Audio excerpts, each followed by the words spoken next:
พี่น้องเอ้ยเนาะสบายดีเด้อพี่น้องเอ้ยกับทักทายสบายดีพ่อแม่พี่น้องบัดสุขุทุกคนเนาะพี่น้องเนาะบ่ว่าสิอยู่ในและก็ต่างประเทศพี่น้องเอ้ยก็ยินดีต้อนรับเข้าสู่ช่องบ่เตียงทองบ้านนาคือเก่ามื้อนี้บ่เตียงก็มาอยู่เดินยุ่นพี่น้องเอ้ยอยู่สนามบิน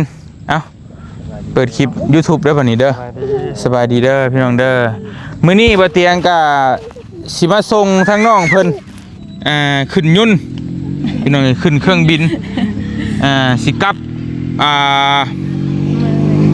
ดวงพระบาง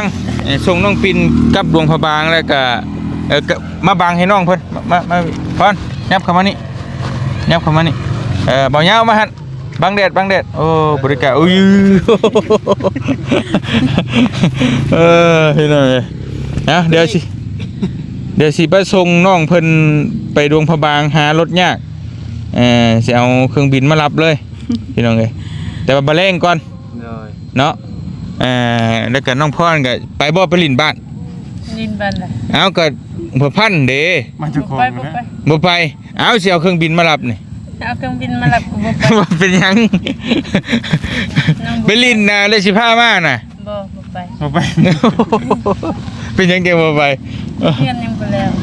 เฮือนยังบ่แล้วเฮือนแล้วไปบ่เฮือนแล้วเราต้องให้ได้นอนอยู่ในกันในเฮือนก่อนจังไปนอนเฮือนนอนชานจังไปน้องปินไปบ่น้องปินบ่ไปกลับบ้านบ่แล้วเอาเมื่อดวงพระบางน่ะเมื่อบ่ขี่ยนต์ได้บ่มีหรอกมันบ่มีบ่แรงเมื่อสินอนฝันมีแน่นอนเมื่อฮะอยู่ตลาดป่ะใส่ทานป่ะพี่น้องเห็นแล้วมันเด็ดขออนุญาตเมื่อนี้เขาก็มายืนอยู่เดินย่นหรือว่าสนามบินพี่น้องหลายผู้หลายคนแกเพิ่นจังให้บ่เตียงสัมภาษณ์ทั้งน้องทั้งสองนี่พร้อมกันเนาะก็ถือว่าอยากให้เห็นภาพน้ำกันคือชนลายเลยเขาเห็นแต่น้องพรเพราะว่าเห็ดเฮือนให้น้องพรก็เลยไปคุกขี้อยู่แต่เฮือนน้องพรก็เลยเห็นแต่น้องพรนั่นแหละ FC เพิ่นก็ดีใจว่าเห็นน้องได้ยิ้มได้นี่แล้วเดี๋ยวนี้ก็ใครนี่เนี่ยพี่น้องใจเย็นกว่าครูเป็นแน่นี่น้องปิ้นนี่ก็พอกันสำหรับบ่เตียงว่าบ่มีไผแพ้ไผคือเป็นแต่อีตนเบิดแต่สงสารเบิด2คนคือน้องปิ้นนี่ก็มาแต่ไกลบ้านไกลเมืองเป็นคนดงพระบางน้องพรนี่ก็เป็นคนแข็งหัวพันและมาเอาผัวต่างบ้านต่างเมืองและสำคัญน้องปิ้นก็ท้องอีก3 เดือนก็มีลูก2 คนน้องพรก็มีลูก2 คนแต่ว่าน้องพรออกมาวิทย์แล้วน้องปิ้นนี่ยังคาท้องอยู่พี่น้องคือยังเป็นห่วงต่อไปอีกคือว่ายังอยู่จักท้องโสสักเดือนส่วนตัวมันยาวเอาบ่เนาะยังอีกหัวปีท้ายปีป่ะกำลังจองว่าเนาะเกสิดุมันปะนั่นมึงดิโอ้ยพอได้น้องบนหัวได้พอได้มีรอยยิ้มเนี่ยจักหน่อยนะพี่น้องเนาะกะเห็นน้องเพิ่นยิ้มได้ฮะกะดีใจมื้อนี้กะพาน้องเพิ่นไปกินกินข้าวกินน้ำอยู่ห้านนั่นแหละแต่ไปเบิ่งทั้งคลิปทั้งน้องประชัยนั่งตุกกองเฮาบ่เตียงบ่ได้ถ่ายนะพี่น้องเนาะน้องพรนี่มาส่งญาติพี่น้องเมื่อบ้านว่าซั่นแต่บ่ฮู้ว่าคือเมื่อไวแท้เนาะเพราะว่ามีดานสาวผู้นึงเราเป็นปางกินเลือดเพิ่นเอามาห้องหมอแล้วไปป่วยอยู่ใส่มันก็บ่ดีก็เลยโทรหาให้เขาเมื่อไวๆเพราะว่า FC ก็ว่าก็เรื่องว่ามาวานนี่มื้อนี้เมื่อแล้วบ่คือบ่ฮอดมื้อมันบ่ฮอดบ่อยู่ฮอดมื้อนั่นน่ะคือเมื่อไวแท้น่ะเลิกแล้วบ่วานเพิ่นนั่นแหละเพิ่นก็ได้สงสัยว่าเป็นหยังคือเมื่อไวแท้ก็ได้มันยากเนาะพี่น้องแต่น้องปิ่นนี่สิเมื่อมื้ออื่นพี่น้องสิเมื่อบ้านแล้วมื้ออื่นจังได๋ก็เดี๋ยวสิหาเบิ่งรถเบิ่งล่างให้น้องเพิ่นมีผู้ใหญ่อยากจ้างรถเหมารถมื้อให้เลยแต่ว่าเฮาบ่ฮู้ว่าเฮาสิหาได้หรือบ่เนาะถ้าว่าทางเมื่อบ้านบ่เตียงก็สิถ่าให้เมื่อพร้อมกันซะดอกแต่ว่าอันนี้มันคนละเรื่องพี่น้องเหนือสุดทั้งบ่เตียงไปทั้งใต้เกือบสุด และเฮาสิไปส่งกับป้าบ่ได้นะป้าทั้งน้องเพื่อนน้องพรก็ยังเฮ็ดเพื่อนน้องพรอยู่ก็ได้เลือกว่าสิเมารถให้เพิ่นเมื่อ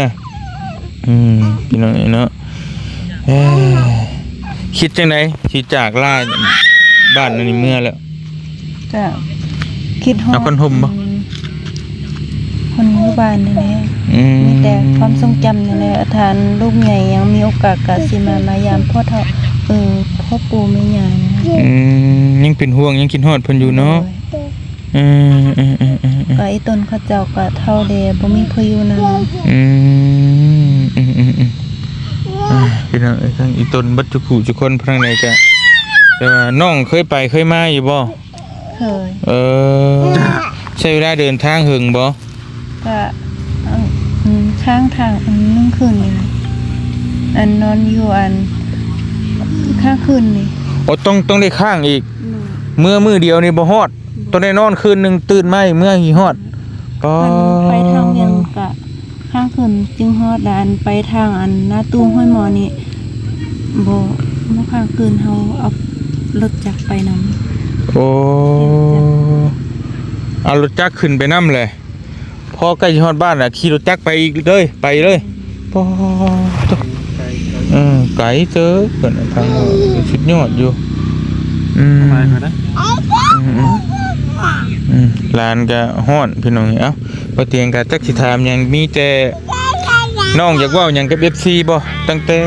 เพิ่นติดตามทั้งเพิ่นช่วยเหลือทั้งอีหยังเริ่มต้นตั้งแต่ผ่านมาเลยอยากขอบมุกขอบใจอีหยังเพิ่นอยู่บ่ จังได๋ แล้ว ก็ เว้าได้นบมือรถเนาะ จังได๋ก็ขอบใจทาง FC และทีมงานที่มาช่วยน้องอันช่วยเหลืออันครอบครัวน้องที่มีผู้ติดธรรมนี้ช่วยเงินช่วยเครื่องจังได๋ก็ขอบใจขอให้ FC มีสุขภาพแข็งแรงร่ำรวย โดยให้อยู่ดีมีแฮงเนาะให้ร่ำให้รวย ให้ร่ำให้รวยกว่าเก่า โดยรู้สึกจังไดดีใจบ่ที่มีคนมาช่วยแต่เฮาได้ล้นหลามปานนี้ รู้สึกดีใจกันบ่มีผู้ช่วยเฮาแฮงสิบ่มีหยัง ถึงแม้ว่าเฮาอาจ เป็นหนี้เป็นสินเฮาก็ครอบครัว ถึงแม้ว่าแต่เฮาอาจจะบ่ได้ผัวออกมาเนาะว่าแต่ว่าเฮาก็ยังรู้สึกว่าเพิ่นก็ช่วยเฮาเต็มที่สุดความสามารถพี่น้องคือว่าเฮาก็ยังดีมกดีใจที่ว่ายังมีคนที่ว่าช่วยเฮาอย่างน้อยก็บ่ปะบ่ทิ่มกันเวลายามลำบากนะประมาณนั้นพี่น้องเอ้ยทั้งน้องพรได้รู้สึกแนวใดตั้งแต่เริ่มแรกจนฮอดมื้อนี้เบิดทุกผู้ทุกคนเนี่ยบ่แม่นว่าหมายถึงทีมงานอ้ายได้ทั้งเบิดทุกคน ดีใจขอบอกขอบใจทุกทีมงานที่มาช่วยเหลือเพื่อนผัวติดอยู่ในทันเทิงสิบ่ได้ผัวออกมาก็ขอบอกขอบใจที่เข้ามาช่วยเหลือสิ่งของใด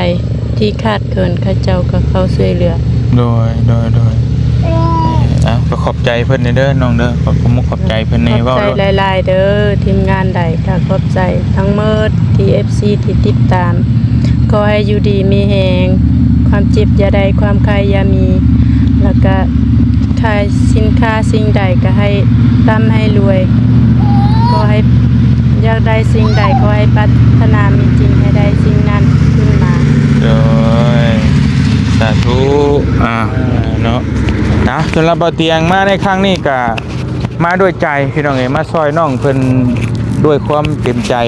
บ่ได้หวังสิ่งใดตอบแทนบ่มีหยังมาขายอีกบ่เตียงบ่แม่นพ่อค้าออนไลน์บ่มีหยังจักอย่าง